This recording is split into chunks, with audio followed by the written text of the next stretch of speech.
कक्षा 12 को परीक्षा 2080 साल को वैशाख दोस्रो हप्ता, नतिजा साउन मसान्त भित्र हुने। कार्तिक को 2 र 3 गते देशभरका बालबालिकालाई भिटामिन ए र जुकाको औषधि खुवाइँदै। उम्मेदवारको प्रचार प्रसार सामग्री लाइक गर्ने सरकारी कर्मचारीमाथि निर्वाचन आयोगले थाल्यो कारबाही। प्रधानमन्त्री शेरबहादुर देउवाको उम्मेदवारी कायम। मतदाता परिचय पत्रको प्रिन्ट गल्ती भएको आयोगको स्पष्टीकरण। रेशम चौधरीको उम्मेदवारी खारेज। ज्येष्ठ उम्मेदवार प्रतिनिधि सभामा 79 वर्षका, प्रदेश सभामा 85 वर्षका। गैर आवासीय नेपाली सङ्घको सिप र पुँजी नेपालको विकासमा लगाउन प्रधानमन्त्री शेरबहादुर देउवाको आह्वान। राष्ट्रपतिको कदम असंवैधानिक रहेको गृहमन्त्री बालकृष्ण खाँडको दावी। बलात्कार उजुरीको हदम्याद बढाइनु अवैज्ञानिक रहेको पूर्व सरकारी वकिल राम घिमिरेको स्पष्टोक्ति। संदिग्ध प्रभुलाई कसले पाल्यो भन्दै एमाले अध्यक्ष केपी शर्मा ओलीलाई भीम रावलको प्रश्न। मुलुकको अर्थतन्त्र निर्वाचनका कारण सुधार नहुने पूर्व गभर्नर चिरञ्जीवी नेपालको भनाई। परराष्ट्र मन्त्री नारायण खड्कासँग चिनिया राजदूत यान्छीको विदाई भेट। लाइसेन्स अलपत्र पार्ने कम्पनीलाई अन्तशुल्क स्टिकर छाप्ने ठेक्का दिइयो। अनाधिकृत संरचना हटाउने अभियानलाई निरन्तरता दिँदै काठमाडौँ महानगरपालिका, पोखरा महानगरपालिकाद्वारा फेवाताल सरसफाई महाअभियान सञ्चालन। विद्युत प्राधिकरणले पायो रेडियो फ्रिक्वेन्सी। राजापुरका 800 घर डुबानमा सरकारले उद्धार नगरेको भन्दै स्थानीयवासी आक्रोशित। अनुमति नलिई ड्रोन नउडाउन गृह मन्त्रालयको चेतावनी। निजी क्षेत्रसँग सहकार्य गरी लगानी भित्र्याउने नेपाल उद्योग वाणिज्य महासङ्घका वरिष्ठ उपाध्यक्ष चन्द्रप्रसाद ढकालको भनाई। ब्याज दर घटाउने अर्थमन्त्रीको योजनामा धक्का। हस्तक्षेप नगर्न अध्ययन समितिको सुझाव। नेप्सेमा दोहोरो अङ्कको गिरावट। कारोबार रकम 55 करोडमा सीमित। 9औं राष्ट्रिय खेलकुद प्रतियोगिता अन्तर्गत महिलातर्फको ह्यान्डबलमा मध्य प्रदेशका दुवै टोली पराजित। 9औं राष्ट्रिय खेलकुदमा फेन्सिङको दोस्रो दिन राजेन्द्र रमा र ओमकारलाई स्वर्ण। र समाचार पार्टी हेल्थ टिप्स अन्तर्गत आज हामी उच्च रक्तचापका 5 लक्षण र जोगिने 5 उपायको विषयमा जानकारी दिनेछौँ। हामीलाई अन्तिमसम्म हेर्नुहोला। दर्शक महानुभाव नमस्कार। समाचारपाटी.com को न्युज बुलेटिनमा यहाँलाई हार्दिक स्वागत छ। म प्रहलाद चन्द्र घिमिरे। आज मिति विक्रम सम्वत 2079 साल असोजको 26 गते बुधबार, ईस्वी संवत 2022 अक्टोबर 12 तारिक। सदाको झैं आज पनि हामी उपस्थित भएका छौँ। आज देशभर कहाँ के हुँदैछ सम्पूर्ण जानकारी सहित ब्रेकिङ न्युज अपडेट अनि निर्वाचनसँग सम्बन्धित महत्त्वपूर्ण समाचारहरू लगायत देशभर कहाँ के भएको छ, कुन नेताले के भने लगायतका सम्पूर्ण समाचारहरू छोटकरीमा प्रस्तुत गर्छौँ। हामीलाई अन्तिमसम्म हेर्नुहोला। हाम्रो मेहनतका लागि यो भिडियोमा एउटा लाइक अवश्य गर्नुहोला। दर्शक महानुभाव, पलपलको न्युज अपडेटका लागि हाम्रो च्यानललाई तपाईले सब्स्क्राइब गर्नुभएको छैन भने कृपया सब्स्क्राइब गर्नुहोस् अनि नजिकै आउने बेल आइकनलाई क्लिक गर्नुहोला। दैनिक रूपमा हेर्नुहुन्छ भने रेगुलर भनेर लेख्नुहोला। आज पहिलोचोटि हेर्दै हुनुहुन्छ भने फर्स्ट टाइम भनेर लेखिदिनुहोला। दर्शक महानुभाव, देशभित्र हुनुहुन्छ भने आफू रहेको गाउँठाउँ सहर जिल्लाको नाम लेख्नुहोला। विदेशमा हुनुहुन्छ भने कुन देशबाट हेरिरहनु भएको छ त्यो कुरा तलको कमेन्ट बक्समा कमेन्ट गर्नुहोला। आउनुहोस् दर्शक महानुभाव, आजका महत्त्वपूर्ण समाचार सुरु गरौँ कक्षा 12 को परीक्षाको प्रसङ्गबाट। राष्ट्रिय परीक्षा बोर्ड परीक्षा नियन्त्रण कार्यालयले कक्षा 12 को परीक्षा 2080 साल वैशाखको दोस्रो हप्ता र नतिजा साउन मसान्तभित्र हुने जनाएको छ। राष्ट्रिय परीक्षा बोर्डले शैक्षिक सत्र 2079-80 को परीक्षा सम्बन्धी वार्षिक कार्यतालिका सार्वजनिक गरेको छ। उक्त कार्यतालिका अनुसार कक्षा 12 को वार्षिक परीक्षा 2080 साल वैशाख महिनाको दोस्रो हप्तादेखि सञ्चालन हुने। कक्षा 11 को आंशिक ग्रेड वृद्धि परीक्षा 2080 वैशाख महिनाको तेस्रो हप्तादेखि सञ्चालन हुनेछ। त्यसैगरी कक्षा 11 को वार्षिक परीक्षा 2080 सालको वैशाख महिनाको अन्तिम हप्तादेखि सञ्चालन हुनेछ। कक्षा 12 को वार्षिक परीक्षाको नतिजा प्रकाशन भएको मितिले 45 दिनभित्र सञ्चालन हुने जनाइएको छ। कक्षा 12 को वार्षिक परीक्षाको नतिजा 2080 साउन मसान्तभित्र प्रकाशन हुने र कक्षा 11 को आंशिक ग्रेड वृद्धि परीक्षार्थीको भदौ मसान्तभित्र प्रकाशन गरिनेछ। कक्षा 12 को ग्रेड वृद्धि पूरक परीक्षाको नतिजा परीक्षा सञ्चालन भएको मितिले 45 दिनभित्र प्रकाशन हुने बोर्डले जनाएको छ। पुनर्योगका लागि विद्यार्थीले नतिजा प्रकाशन भएको मितिले 15 दिनभित्र निवेदन दिन सक्ने र पुनर्योगको नतिजा प्रकाशन भएको मितिले 45 दिनभित्र पूरक परीक्षा सञ्चालन हुनुभन्दा अगाडि हुनुपर्नेछ। कार्यतालिका अनुसार कक्षा 11 मा भर्ना भएका विद्यार्थीहरूका लागि 2079 कार्तिक मसान्तभित्र रजिस्ट्रेसन आवेदन फारम वितरण हुनेछ।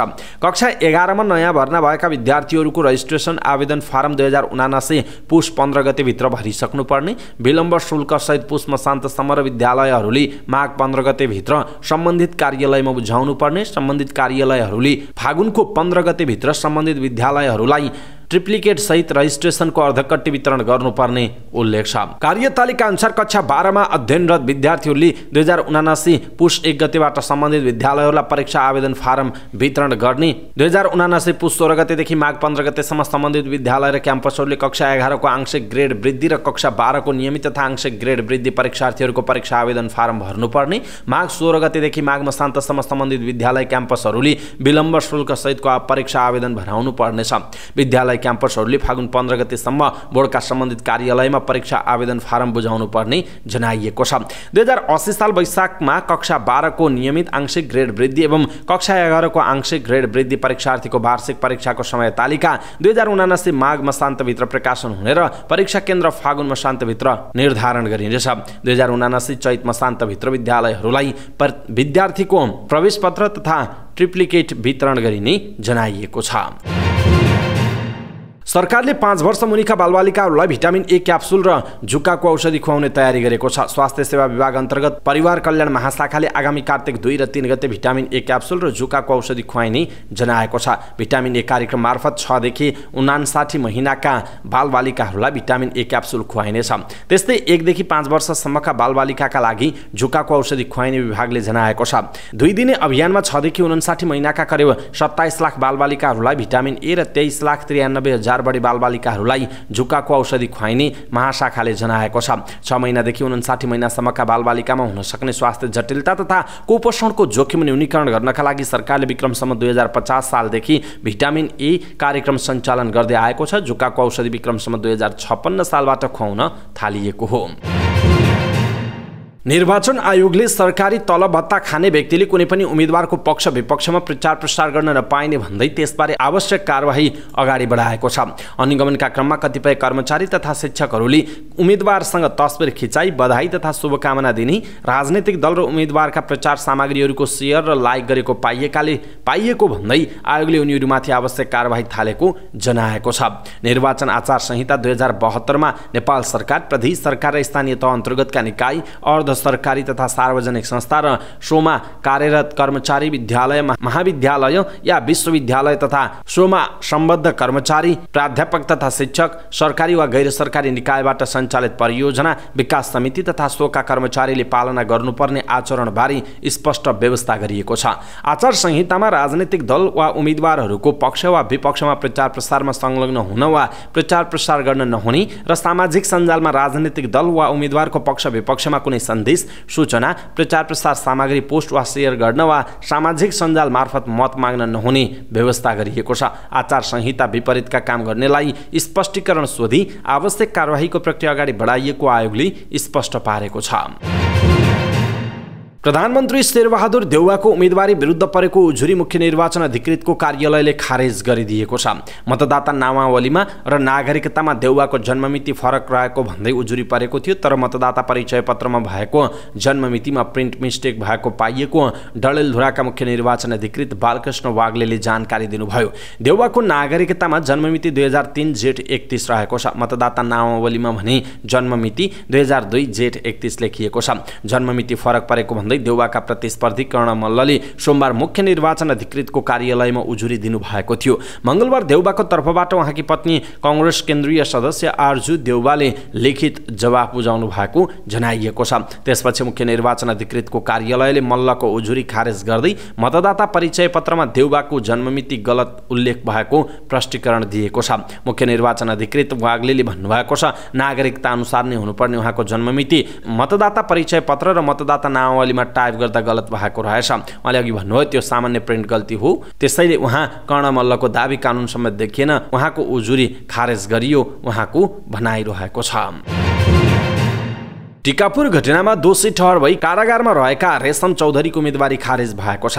नागरिक उन्मुक्ति पार्टीको तर्फबाट बर्दिया 2 मा प्रतिनिधि सभा सदस्यको उम्मेदवारी मनोनयन गरेका चौधरीको उम्मेदवारी खारेज हुने निर्णय भएको निर्वाचन अधिकृत नगेन्द्र लम्सालले जानकारी दिनुभयो। चौधरी जिल्ला अदालत कैलाली र उच्च अदालत डोटीबाट दोषी ठहर भएको र 2074 फागुन 14 गतेदेखि निरन्तर कैदमा रहेको पुष्टि भएकाले उम्मेदवारी खारेज भएको उहाँले जानकारी दिनुभयो। प्रतिनिधि सभामा गोर्खा 2 का 79 वर्षीय टीकादत्त पोखरेल सबैभन्दा जेठा उम्मेदवार हुन्। नेपाली कांग्रेस बीपीबाट उम्मेदवार बनेका उनले माओवादी केन्द्रका अध्यक्ष पुष्पकमल दाहाल प्रचण्डसँग प्रतिस्पर्धा गर्ने जनाइएको छ। 87 वर्षीय युवराम गौराम र राप्रपाबाट तेह्रथुम 1 मा उम्मेदवार छन्। 85 वर्षका महेन्द्र राय यादव माओवादी केन्द्रबाट सर्लाही 2 मा उम्मेदवार छन्। 85 वर्षकै विष्णुप्रसाद ढकालले काठमाडौँ 6 बाट स्वतन्त्र उम्मेदवारी दिएका छन्।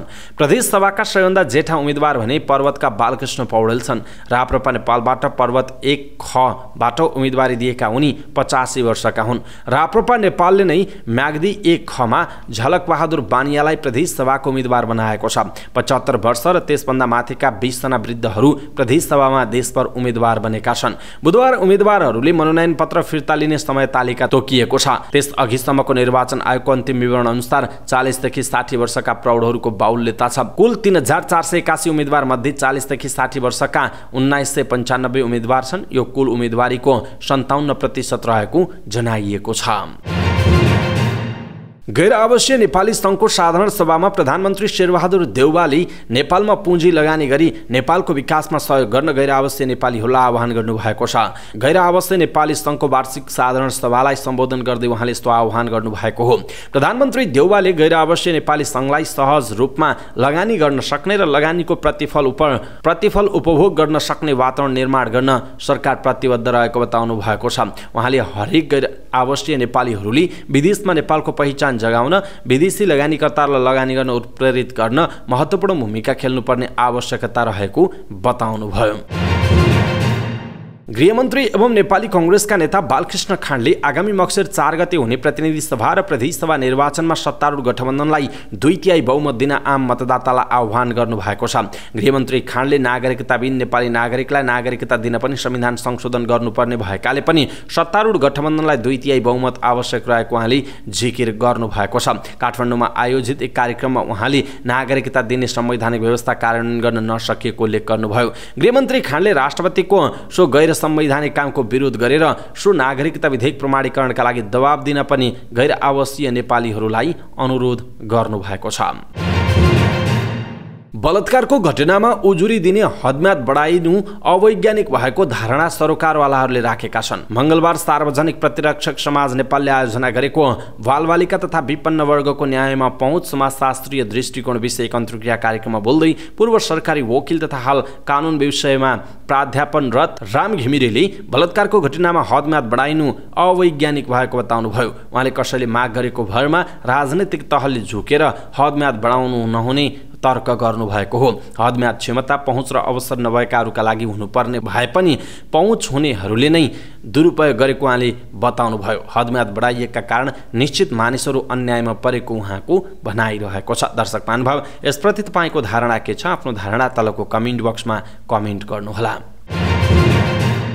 नेकपा एमालेका नेता भीम रावलले पार्टी अध्यक्ष केपी शर्मा ओलीलाई संदिग्ध नेता प्रभु शाहलाई कसले पालेको हो भनेर प्रश्न गर्नुभयो। ओलीले एमाले नेता शाहलाई केही समय अघिदेखि नै संदिग्ध गतिविधि गरिरहेको भन्ने टिप्पणी गरेपछि रावलले प्रश्न गर्नुभएको हो। जनता समाजवादी पार्टी जसपासँगको चुनावी तालमेलबाट रुष्ट प्रभु शाहले एमालेले दिएको टिकट त्यागेर स्वतन्त्र उम्मेदवारी दिनुभएको छ। साथसाथै मध्य प्रदेशमा एमालेसँगको तालमेलमा भागबण्डा गरेर जसपाले उम्मेदवार उठाएका क्षेत्रमा स्वतन्त्र उम्मेदवारी दर्ता गराउनु भएको छ। शाहको उक्त कदमको विरोध गर्दै एमाले अध्यक्ष ओलीले एउटा टेलिभिजनलाई दिएको अन्तर्वार्तामा शाहले पहिलादेखि नै पार्टीभित्र शङ्कास्पद र संदिग्ध गतिविधि गर्दै आएको आरोप लगाउनुभयो। प्रभु शाहको विद्रोहबारे निज पहिलादेखि नै संदिग्ध चरित्र भन्ने अध्यक्ष केपीको भनाइ सुनियो। रावलले एक ट्विट मार्फत प्रश्न गर्नु भएको छ।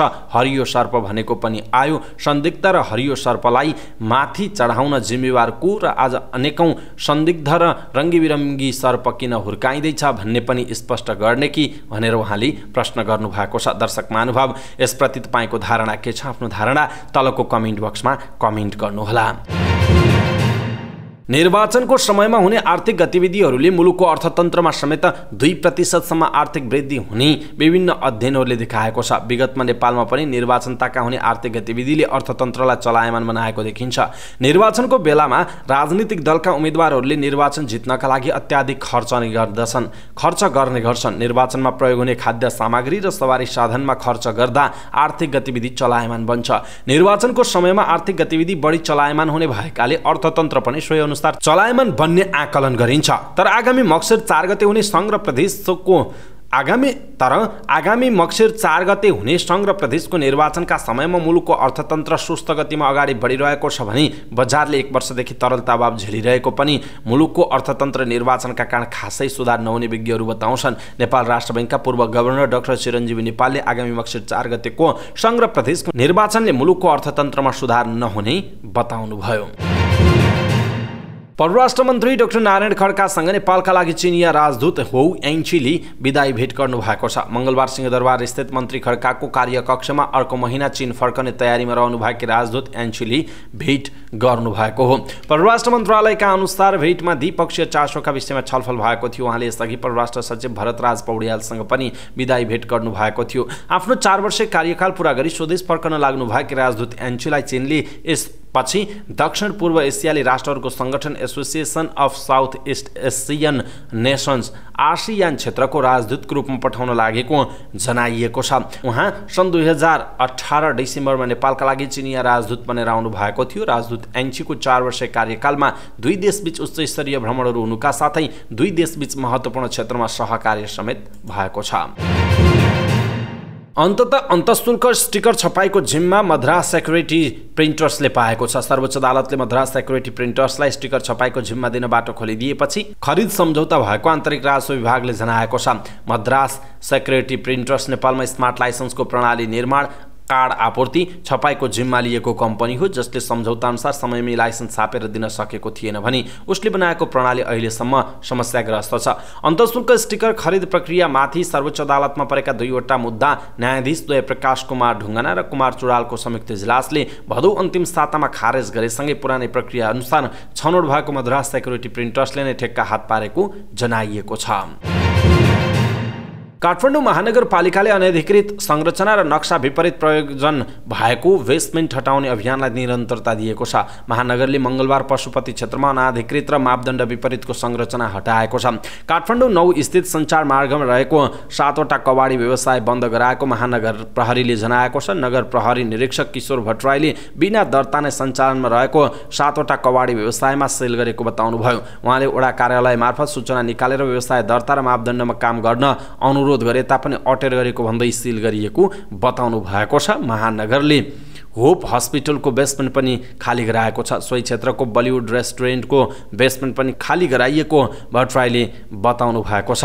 यसैबीच काठमाडौँ महानगरपालिकाले बेसमेन्ट खाली गराउन डोजर चलाएपछि धेरै घरधनीहरूले अदालतमा मुद्दा दर्ता गरेपछि अनाधिकृत संरचना र नक्सा विपरीत प्रयोजन भएको बेसमेन्ट खाली गराउने अभियानमा समस्या परेको महानगरपालिकाले जनाएको छ।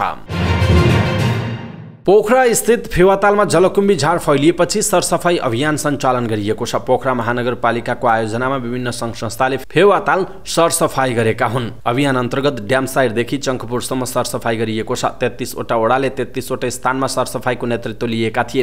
वडाबाट सक्रिय आमा समूह, युवा क्लब, व्यावसायिक सङ्घ संस्था, राजनीतिक दलका नेतृत्व, टोल विकास संस्था, लायन्स क्लब लगायतका सामाजिक सङ्घ संस्था सरसफाईमा सहभागी भएका थिए भने नेपाली सेना, नेपाल प्रहरी, सशस्त्र प्रहरीले सफाईमा सहभागिता जनाएका थिए। तालको मुहानतर्फ रहेको जलकुम्भी झार असोज महिना लागेसँगै हावा चल्ने र तारभरि फैलने गर्छ। लगातारको वर्षासँगै तालको सबैजसो भागमा जलकुम्भी फैलिएको थियो जसका कारण तालको रूप बनेको थियो। सोही जलकुम्भी हटाउन महानगरले सरसफाई अभियान चलाएको महानगरपालिकाका प्रमुख धनराज आचार्यले जानकारी दिनुभएको छ। मंगलबार सफाई अभियान 9औं राष्ट्रिय खेलकुद प्रतियोगिताको सन्दर्भलाई पारेर आयोजना गरिएको भए पनि यो अभियान अब निरन्तर रहने र आज मात्रै 75% जलकुम्भी निकालिएको र मंगलबार मात्रै 75% जलकुम्भी निकालिएको र मंगलबार मात्रै पोखरा आसपासका विभिन्न सङ्घ संस्थाका प्रतिनिधि गरी 5000 बढीको सहभागिता रहेको र 200 ट्रक जलकुम्भी निकालिएको पोखरा महानगरपालिकाका प्रमुख धनराज आचार्यले जानकारी दिनुभयो। सरकारले नेपाल विद्युत प्राधिकरणलाई रेडियो फ्रिक्वेन्सी दिने बाटो खुल्ला गरेको छ। प्राधिकरणले स्मार्ट मिटरका लागि 4 वर्षदेखि रेडियो फ्रिक्वेन्सी माग गरेको थियो। काठमाडौँको महाराजगञ्ज र रत्न पार्क वितरण केन्द्रमा स्मार्ट मिटरका लागि बोलपत्र आह्वान गर्नु अघि नै सञ्चार तथा सूचना प्रविधि मन्त्रालयबाट आश्वासन पाएको प्राधिकरणले बल्ल रेडियो फ्रिक्वेन्सी पाउने भएको छ। विद्युत प्राधिकरणले सेवाग्राही कहाँ जोडिने स्मार्ट मिटरको तथ्याङ्क डाटा सेन्टरसम्म ल्याउन 395.5 देखि 379.5 मेगाहर्ज ब्यान्डको फ्रिक्वेन्सी दिन मन्त्रालयमा पटक पटक ताकेता गरेको थियो। मिटरमा विद्युतीय चिप्स राखेर रेडियो फ्रिक्वेन्सी मार्फत त्यसको डेटा प्राधिकरणले नियन्त्रण कक्ष र महसुल प्रणालीसम्म ल्याउँछ। प्राधिकरणका वितरण विभाग प्रमुख मनोज सिलवाल सरकारले ढिला गरेर भए पनि स्मार्ट मिटरका लागि फ्रिक्वेन्सी दिने व्यवस्था गरेकोमा खुसी व्यक्त गर्नुभयो। उहाँका अनुसार यसले डिजिटल एनइए निर्माणका लागि सहयोग पुग्ने बताइएको छ। सञ्चार तथा सूचना प्रविधि मन्त्रालयले राजपत्रमा सूचना प्रकाशित गरेर 30 मेगाहर्जदेखि 10.5 गिगाहर्जसम्म फ्रिक्वेन्सी प्रयोग गर्ने गरी कुनै पनि सार्वजनिक दूरसञ्चार नेटवर्क मिलानथरी स्मार्ट मिटरका लागि टेलिमेटिङ र वा अन्य यस्तै प्रकारको सेवा सञ्चालन गर्न स्थापना भएको नेटवर्कले ओगटेको आरएफ ब्यान्डविड्थका आधारमा प्रति मेगाहर्ज फ्रिक्वेन्सी ब्यान्डविड्थका लागि 1,20,00,000 रुपैयाँ वार्षिक रोयल्टी तोकिएको जनाइएको छ। यस अनुसार अब प्राधिकरणले प्रति मेगाहर्ज तोकिएको रोयल्टी बुझाएर स्मार्ट मिटरलाई फ्रिक्वेन्सी प्रयोग गर्न सक्ने वितरण विभाग प्रमुख सिलवालले बताउनु भएको छ। अविरल वर्षाका कारण बर्दियाको राजापुर नगरपालिकाका करिब 800 घर डुबानमा परेका छन्। सोमबार साँझदेखि पसेको कर्णालीको बाढीका कारण कर्णाली आसपासका केही गाउँहरू डुबानमा परेका हुन्। स्थानीयका अनुसार डुबानमा परेर धेरैजसो धनको क्षति दौलतपुर गाउँमा भएको छ। अहिले स्थानीय सरकार र जिल्ला प्रहरी कार्यालयको सहयोगमा उद्धारको काम भएको बताइएको छ। कर्णालीको पानी सतह नघटेकाले अझै डुबानको खतरा कायमै रहेको स्थानीयवासीले बताएका छन्। गृह मन्त्रालयले अनुमति नलिई ड्रोन नउडाउन चेतावनी जारी गरेको छ। पछिल्लो समय व्यक्ति तथा संस्थाले अनुमति नलिई अनाधिकृत रूपमा ड्रोन उडाएको भन्दै गृहले यस्तो चेतावनी दिएको हो। मन्त्रालयका प्रवक्ता फणिन्द्र पोखरेलका अनुसार 2 केजीसम्मका ड्रोन उडाउन जिल्ला प्रशासन कार्यालय र सोभन्दा माथिको ड्रोन उडाउन गृह मन्त्रालयबाट अनुमति लिनुपर्ने जनाइएको छ। ड्रोनको दर्ता भने नेपाल नागरिक उड्डयन प्राधिकरणमा गर्नुपर्छ। मानवरहित हवाई उपकरण उडान सम्बन्धी कार्यविधि 2075 ले गरेको प्रावधान विरुद्ध यसरी ड्रोन उडाएमा कारबाही हुने समेत गृहले सूचित गरेको छ। नेपाल उद्योग वाणिज्य महासंघका वरिष्ठ उपाध्यक्ष चन्द्रप्रसाद ढकालले उद्योग व्यवसाय गर्नका लागि विदेशमा भन्दा नेपालमा प्रचुर सम्भावना रहेको बताउनुभयो। मङ्गलबार गैर आवासीय नेपाली सङ्घको वार्षिक साधारण सभालाई सम्बोधन गर्दै वरिष्ठ उपाध्यक्ष ढकालले यस्तो बताउनु भएको हो। उहाँले नेपालमा लगानीको वातावरण प्रशस्त रहेको भन्दै विदेशमा आर्जन गरेको ज्ञान सिप र पुँजीलाई नेपालमा भित्र्याउन गैर आवासीय नेपालीहरूलाई आग्रह गर्नुभयो। वरिष्ठ उपाध्यक्ष ढकालले नेपालमा अन्य देशको भन्दा लगानीको प्रतिफल समेत राम्रो रहेको बताउनुभयो। उहाँले नेपालमा गैर आवासीय नेपालीहरूले लगानी गर्नका लागि पुराना र जटिल कानुनहरू परिवर्तन भएको र बाँकी कानुनहरू परिवर्तन गर्ने प्रक्रियामा रहेको बताउनुभयो। ढकालले निजी क्षेत्रको सहकार्यमा गैर आवासीय नेपालीहरूले आर्जन गरेको ज्ञान सिप र पुँजीलाई नेपालमा लगानी गर्ने विषयमा सहकार्य गरेर अगाडि बढ्न निजी क्षेत्र तयार रहेको पनि बताउनुभयो।